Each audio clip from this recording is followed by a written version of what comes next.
Thank you, Madam Mayor. I believe the first presentation is by Daniel Kostopoulos on the Queensville Hall Landing Sharon Sanitary Servicing York Region Project Update. Welcome. Good to have you with us today. Thank you very much, Madam Mayor and members of Town Council, for the opportunity to provide another update on the key York Region projects for providing water and wastewater servicing to accommodate approved growth in the communities of Queensville, Holland Landing, and Sharon. The presentation I'll deliver today constitutes items D1, item 1 and 2 on today's agenda.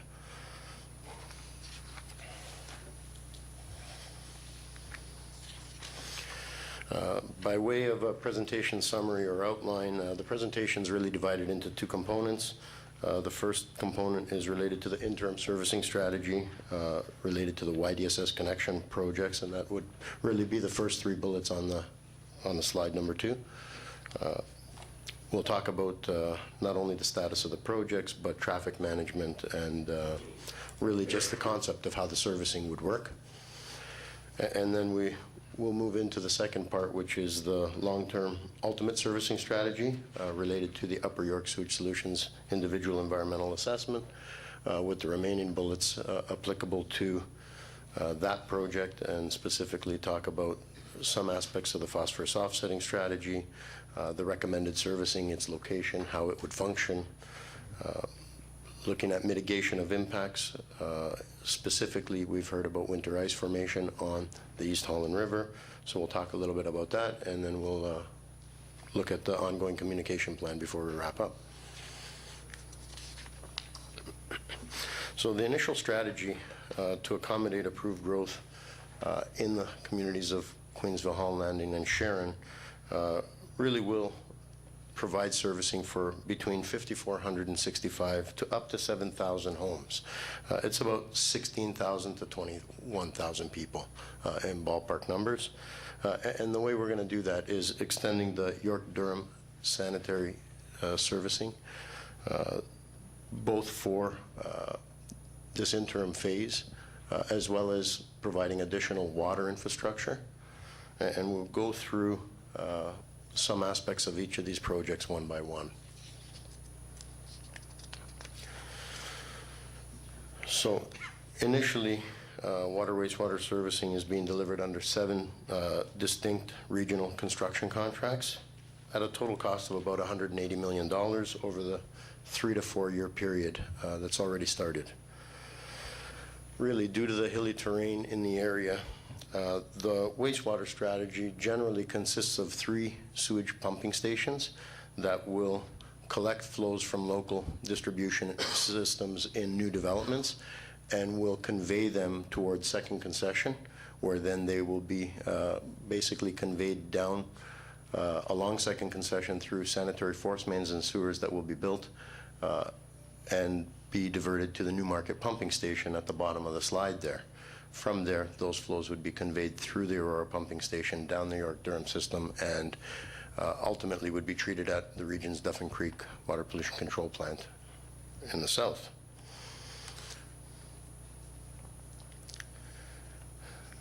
This slide shows the Queensville Elevated Tank Project. The location of it, you can see it in the top right corner of the map. It's really located west of the Highway 404 extension and north of Queensville Side Road. It's symbolized by that blue symbol there. You can see that in the photo the construction is well advanced, as the tank has been painted and raised just last month.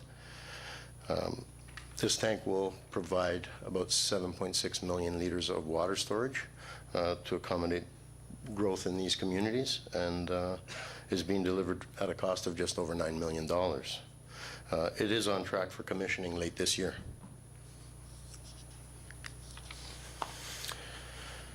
There are 3 pumping stations. This photo is of the site at Holland Landing. It's located adjacent to the existing Bradford Street sewage pumping station.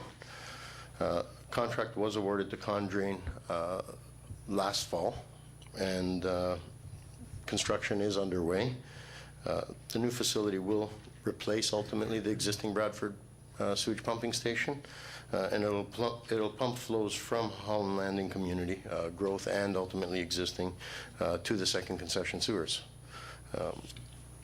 Again, commissioning of this facility and all the other pumping stations will happen when all the connecting infrastructure is in place, forecast for Q2 of 2015.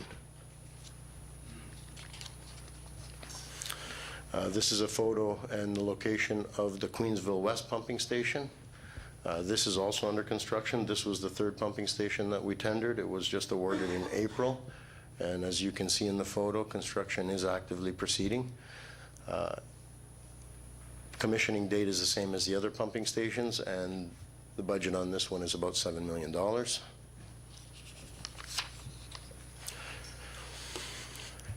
The final of the three pumping stations that we're building is the second concession pumping station. This one, as well as the Holland Landing pumping station, are both being delivered by Condrain. The timing is similar, and this one is located at second concession, just east of the river, adjacent to the railway. It will receive flows from both the Holland Landing and the Queensville pumping station in the interim servicing strategy and pump towards the Newmarket sewage pumping station down second concession. This contract was awarded just early this year in Q1 of 2013. I believe the amount is probably a little bit higher than the $14 million, and construction's underway. So those are the three pumping stations. In addition to that, there are several contracts that are planned to proceed in the short term for linear infrastructure to connect these pumping stations. This slide really looks at the portions shown in red and in blue. So I'll speak briefly about those segments there. The portion at the upper section is sanitary force main connecting the Holland Landing pumping station to the second concession infrastructure that'll be built. This, as well as the conveyance infrastructure along Green Lane, will be tendered in a contract very shortly, probably within the next month or so, and awarded this summer. Estimated value is about $30 million for this component. And really, the Holland Landing force main follows the alignment of the existing force main, and it really does minimize works within active road allowances. Directional drilling will be used for a significant portion as required to minimize impacts from construction. The other portion of linear infrastructure not on second concession is the Sharon Trunk Sewer. Now, this portion is also nearing time for tendering. It will be tendered this summer, subject to final execution between the developer group and the region and the town of the prepaid development charge credit agreement. So that is in its final stages, and we anticipate this contract to be tendered this summer. This project is approximately $15 million, and it is a gravity sewer for the most part.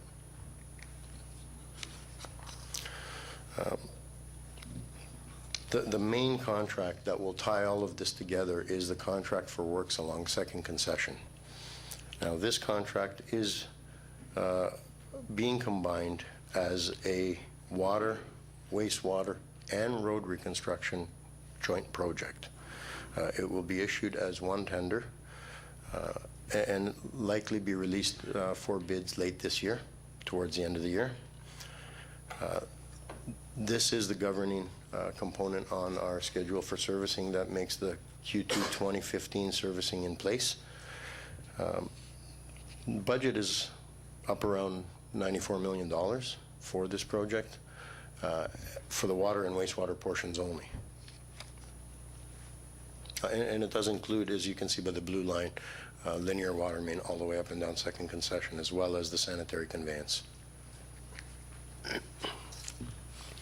So some discussion about traffic management during construction, and this really applies for the linear works not on second concession, as those projects will be delivered earlier.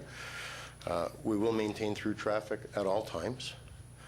Temporary lane closures will be controlled by flag persons, and they will not be permitted during rush hours in the peak direction, so that we want to keep traffic moving as this work proceeds. We will maintain local and emergency access to homes and businesses throughout the work, as well as pedestrian and cycling access. We will employ paid duty police officers as needed to help manage specific operations during the construction that warrant. And really, we are coordinating with the town before, during, and after as we go along with this work. In terms of communication, we will have a 24/7 phone hotline for stakeholders, residents, businesses, to be able to call in with questions or concerns at any time. There will be a notice to communicate not only what the hotline number is, but how to get information. The notices will be hand-delivered to adjacent businesses and residences. We will have a public information center prior to and during construction, but likely after we've awarded a contract and we have a schedule from our contractor where we can give specific details to how the work will be staged and phased once we have the contractor on board. The project will be advertised in local papers, town and region websites, and really we will employ other methods as well, including electronic message boards on the road. The town staff do participate in the project meetings as the design is ongoing and the construction, and we do have staff here in the town facility to also address questions and concerns that may come in as required, including the communication specialist at the bottom of the slide. Oh, and even social media, Facebook, Twitter. We will be employing all these methods to engage the public in whichever way is convenient for them. So this really brings to an end the first portion of the presentation related to the YDSS connection and servicing of the initial or interim phase of the work. With that, I'll move towards the longer-term strategy for the ultimate servicing for the community. Excuse me just a moment. Yes, could you, Madam Mayor, call upon the gentleman to start presentation number 2 so that we are able to keep them separated for filming purposes? Okay, thank you. So again, I will shift from the initial presentation number 1 to the Upper York Sewage Solutions Project, which is presentation number 2 on today's agenda. This slide has been shown before, and it really shows the populations and corresponding flows for each municipality in the service area. The study area does include East Gwillimbury as well as parts of Aurora and Newmarket. In total, there's growth of over 150,000 people in the service area, which will generate about 47 million liters a day of sewage flows. About 60% of that growth will be in East Gwillimbury and about 20% in each of Aurora and Newmarket. In terms of the individual environmental assessment process, this is a more comprehensive and rigorous process than the typical class environmental assessments that are traditionally delivered for wastewater systems and servicing. This IEA has been going on for about 5 years, since 2008, and we've undertaken extensive consultation throughout the process. We're currently moving through the process where we've identified the preferred alternative and the recommended solution to implement the ultimate servicing strategy, and we're currently in the impact assessment and mitigation phase of the IEA. The next few slides review the main aspects of how this work will proceed.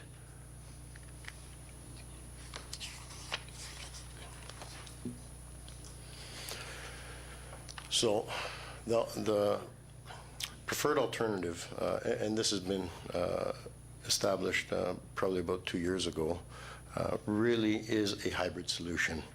It involves all sewage from East Gwillimbury flows and about 60% of the flows from Newmarket going to a new innovative sewage treatment plant, while the flows from Aurora and the remaining 40% of Newmarket will be discharged to the YDSS, the York Durham Sewage System. In short, about 70% of the flow will go to the innovative plant, and about 30% will go to the York-Durham system.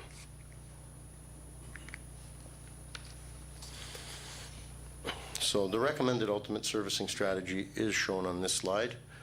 This was presented at Regional Council last month. The proposed Water Reclamation Center, that's the name of the innovative facility that we are planning to build, is located on the slide. It's symbolized by the green square.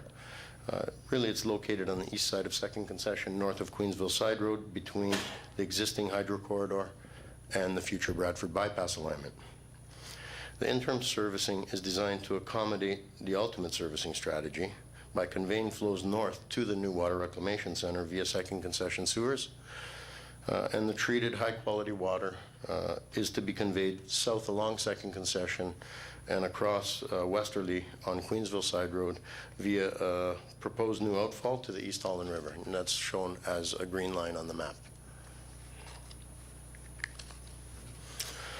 So we do know that the Water Reclamation, well, I should say before anything that Water Reclamation Center, to avoid any confusion, I know we've said this before, but it is a sewage treatment plant or a wastewater processing facility, and it's really modified from the traditional approach by adding advanced treatment technologies, both microfiltration as well as reverse osmosis technology. These are drinking water technologies that we employ at some of our drinking water plants to really get high purity water. And as a result of employing these advanced treatment technologies, we can produce treated water that's extremely low in phosphorus concentrations and other contaminants, and of considerable benefit to surface water discharge. An important element of the Water Reclamation Center alternative does involve a phosphorus offsetting program. It will result in a net reduction of phosphorus to the watershed in general. The alternative will involve project-specific offsets or credits required against an additional 100 kilograms of phosphorus at a beneficial ratio to Lake Simcoe between 2-to-1 and 4-to-1. And I'll explain a bit more of what that means on the next slide. So even after employing the advanced technologies, because of the volume of growth that we're going to experience and the amount of flow that will be at the plant, we will have approximately 100 kilograms a year of new phosphorus discharged to the Lake Simcoe watershed, over and above what's being discharged in the small community of Holland Landing today from our regional Holland Landing Lagoons facility. So by undertaking phosphorus offsets at a ratio beneficial to the environment between 2-to-1 and 4-to-1, in exchange for adding the 100 kilograms of additional phosphorus, between 200 and 400 kilograms of additional phosphorus would be removed from other sources within the same watershed.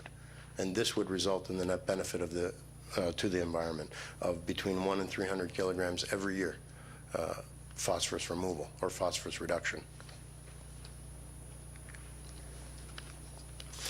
So the phosphorus offsetting strategy that will achieve these reductions has been outlined in a report to Regional Council last month. It involves upgrading existing or adding new local stormwater quality, upgrading existing stormwater management ponds that provide quantity-only treatment to add quality treatment. So they would function to not only buffer storm flows, as they do today, but also to remove additional contaminants, including phosphorus, that is being discharged to the watershed today. Working with LSRCA and the Ministry of Environment, an updated candidate list of existing facilities to be upgraded or proposed facilities to be added is shown on this slide, 2 of which are proposed in the town of East Gwillimbury. In addition to providing the phosphorus offsets to enable the ultimate servicing strategy, these upgrades also assist local municipalities by funding capital upgrades that local municipalities will ultimately be required to deliver as part of the Lake Simcoe phosphorus reduction strategy in time. All municipalities within the Lake Simcoe watershed will need to contribute to the reduction of phosphorus in the watershed to achieve the goals of the phosphorus reduction strategy. And these offset some of those obligations in the future for local municipalities that have facilities proposed for upgrades. So we did hear clearly from Madam Mayor at Regional Council and at our Environmental Services Committee with respect to the winter ice formation issue. So we want to address it front and center here. And we have a slide to speak to it. During the public consultation, the question was asked about potential impacts to winter ice formation on the river from the outfall discharge of clean treated water at the Queensville Bridge on Queensville Side Road. So despite hundreds of wastewater treatments across the province, the country, across the world that discharge into rivers and lakes, I'm not aware of any facility that has mitigated ice formation type impacts. But as part of the IEA, we have engaged the community and we wanted to hear what the concerns were. And the project scientists did undertake a detailed study recognizing that the treated flows, they will be above 0 degree temperature in the winter, probably around 4 or 5 degrees Celsius. And there was modeling work done to estimate what could the worst case impacts be at 2031 when the plant is at full capacity. And they wanted to be conservative in assessing impacts to make sure that we're not underestimating anything. Now we know in the time that this EA has been ongoing, there's not reliable ice on the river annually. In the last 4 years, 2 of the years have not seen ice. That said, the modeling was undertaken and was shown to the public that in years that there could be ice in the future when that flow is there, if nothing else changed, there may be localized ice formation impacts where a portion of the river doesn't freeze. So we looked at what type of impact does that really cause for residents in the community, and we heard really recreational impacts are what came out of the consultation: ice skating on the river and snowmobiling access across or along the river to the lake were the two that came out the loudest and the clearest in the prior consultations. So we did look at how we could potentially mitigate those types of impacts, and we did recommend and show in our council report 2 things. One is working with the local snowmobile club to facilitate a new connection for snowmobilers. Really, part of the existing trail system has been disrupted by the extension of the 404, and we would work with them to try and reinstate that key connection between 2 major trail systems. The other recommendation was to provide a community outdoor ice pad for public skating that would be in a location convenient to the residents who do have river frontage, and at the same time would provide a safer, better environment for ice skating than on the river, which is highly unpredictable and I would say, in my opinion, less safe than an ice pad. That said, we still heard continued concerns, and Madam Mayor raised those loud and clear again at committee and council last month. So we continue to look at this. We continue to consult. Now, what we do know from the science is that if there was an impact, it wouldn't happen for more than a decade from now. So for the next decade, we're not going to see an impact. But this is a long-range study. It's looking at ultimate servicing and ultimate flows when the community's at a mature state. So we will look at and continue to, because we have looked at potential to cool the effluent and to refrigerate or extract heat from it. And we will continue to work with Lake Simcoe Region Conservation Authority and MOE to monitor the ice flows, because what we're being told by the science is that with climate change and urbanization, the ice may become even less reliable. However, if the ice continues to be reliable and we're unable to mitigate it adequately with the other components, we will carry adequate budget and implement something in time when needed to potentially extract heat and cool the effluent to mitigate even further the ice impact.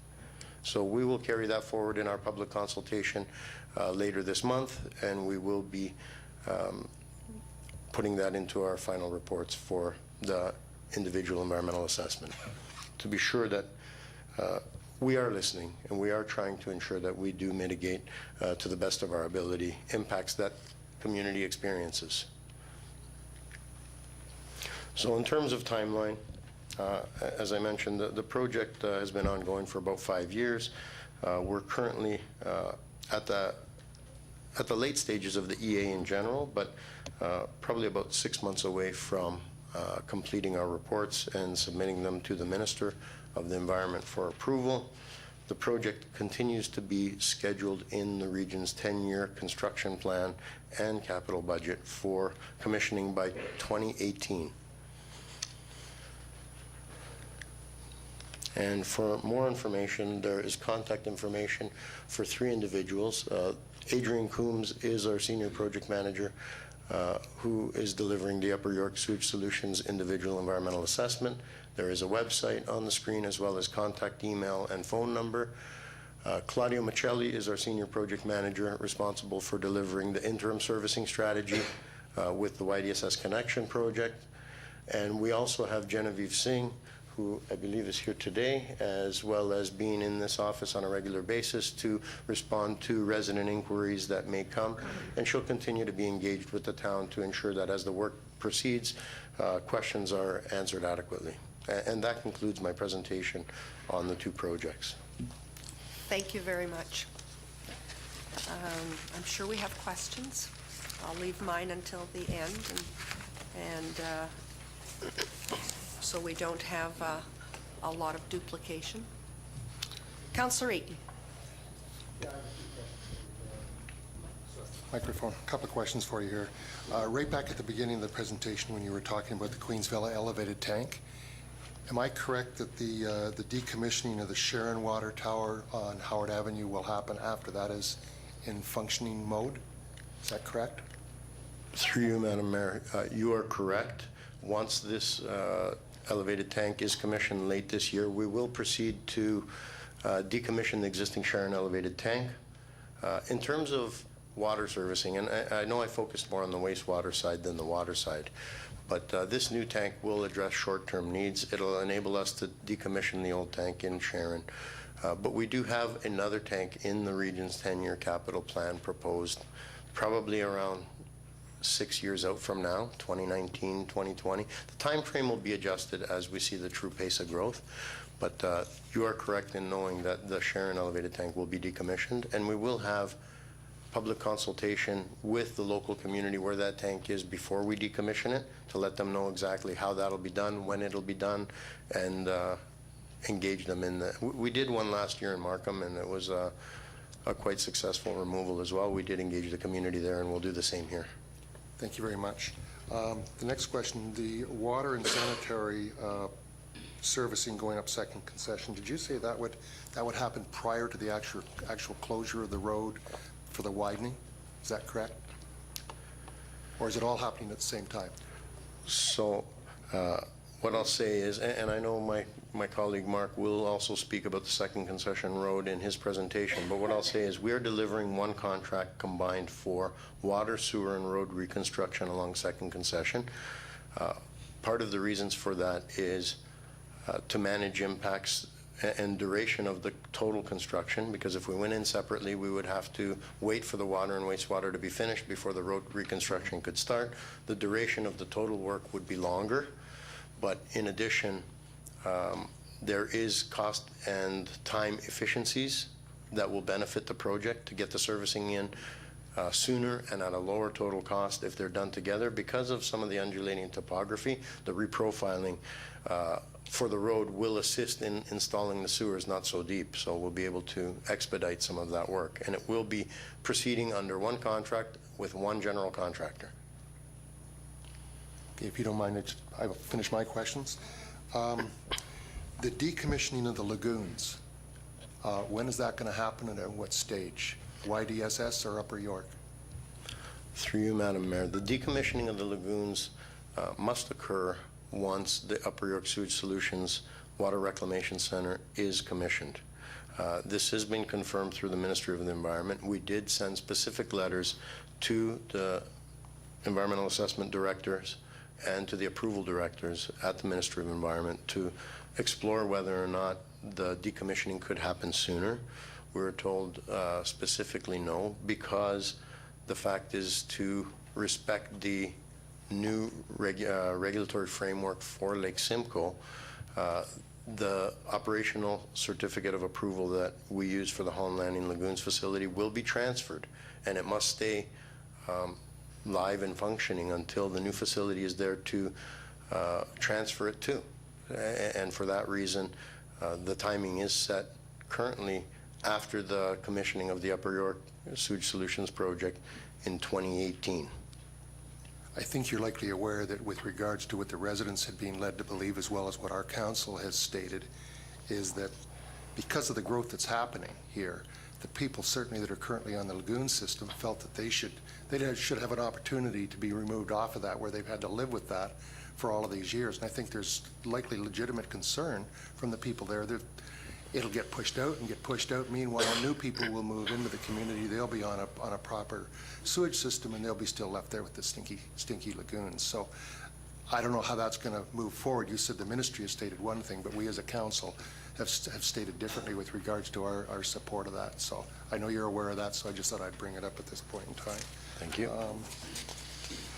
The issue with regards to the, pardon me, the ice formation, I've been to several meetings in that community because of the concern that they have. And there's actually two other issues that they're quite pertinent to them. One is the rehabilitation of their boathouses requires ice. And this happens, depending on the boathouse, it happens maybe every 8 to 12 years. The pillars underneath the boathouses degrade. The only time they can rebuild those pillars is when the actual boathouse rests on the ice. They get out there with their chainsaws, dig through the ice, and they drive in new pillars. If they can't do that, if there's no ice, then their boathouses are gone. So that is a fairly major concern for the people along there, not just ice skating or snowmobiling. The other concern, which I know has been addressed at all the meetings I've been to, is the concern of flooding of the properties. They already have issues there with regards to water, and Sam Reed had developed the video that showed what happened a number of years ago with flooding of the properties. And no matter how much science you have and how many times you tell the people that this new system is not going to affect their properties, if all of a sudden their properties flood badly and there's damage done, then you're going to be into a court situation where it's the scientists arguing against the people what caused the flooding, whether it was just normal weather conditions or whether it was a result of this. So I wanted to bring that forward because that is a fairly major concern of the people there, is their property flooding and the boathouses. And I think I've finished at this point in time. If you want to come back later, then we'll go ahead. Councillor Morton. Councillor Eaton did cover three of my questions that I had written down. I do have a couple of other ones, and one is the reference to the community outdoor ice pad location in River Drive Park, the park itself. It's not big enough for an ice rink. I mean, there's hills there that are used for tobogganing, and I'm just not sure, Dan, where are you going to be able to clear out part of the bush that's already there that we know we don't want to really do that, and where are you going to put this ice pad? Through you, Madam Mayor, I can say that I've seen the existing parquet. There's a lovely new play structure there. There is a berm mounded area adjacent to it. We believe there is room for an outdoor ice pad. It will require regrading of the berm and adjustment of the property. The location is not as critical as the concept, and the fact is that is a very close location to those residents who express the impact of being able to walk out of their backyard and onto a frozen river where they could skate. So we want it to be within close walking distance, and that's the closest parquet. We would demonstrate to the town staff how the facility would fit, how it would look, how it would be built through the design phase prior to proceeding with it.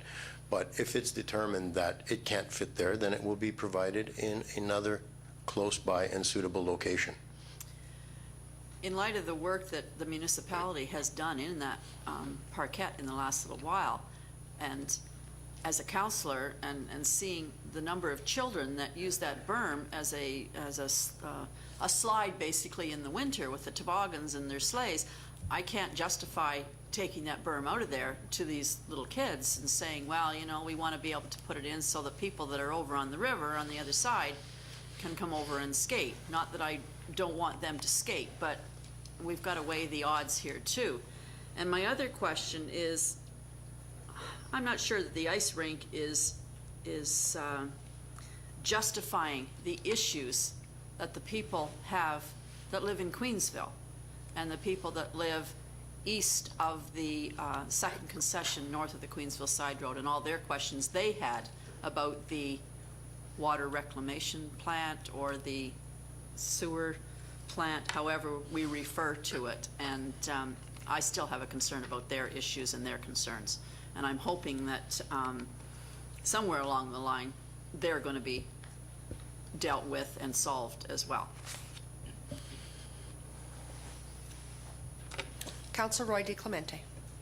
Thank you, Madam Mayor. While we're on the subject of the ice rink, I guess through you, Madam Mayor, I might ask Mr. Kotsopoulos if they consulted with, I know they have not consulted with this council on the idea. I'm wondering if they consulted with our staff before their report was written.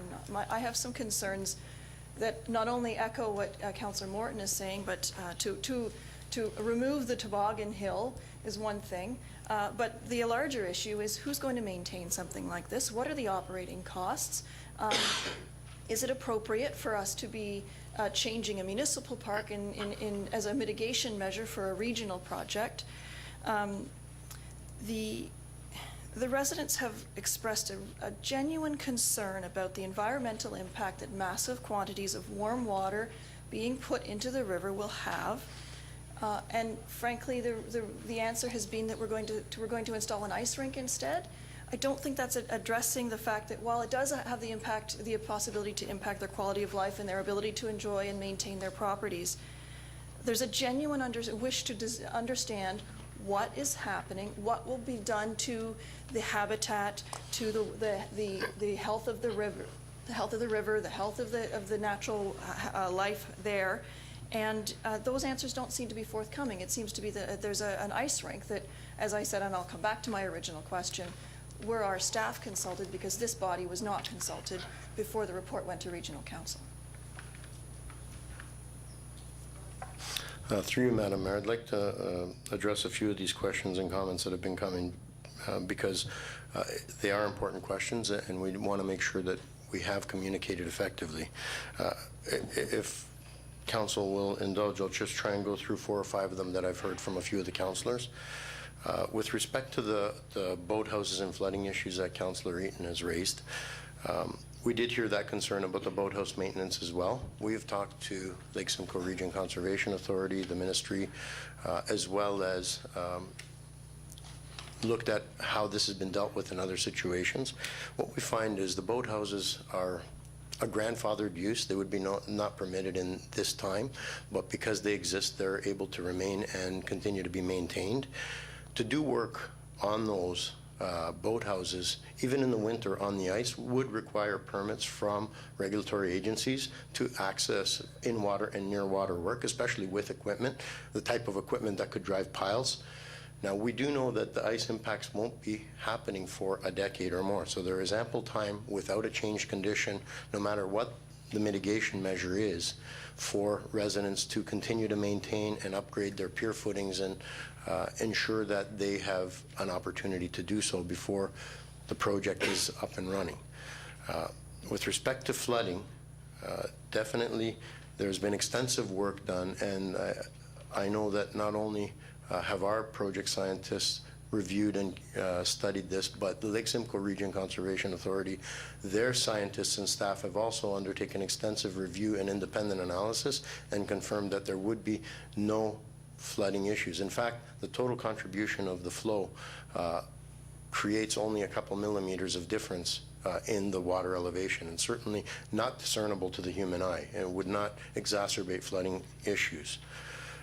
With respect to the parquet and the berm, acknowledge that children would use that berm for a slide, and to accommodate the ice pad, should it be located there, and again, we're still in the consultation to determine if it would or wouldn't, but we proposed it there, and we are seeking feedback. We wouldn't be removing the entire berm.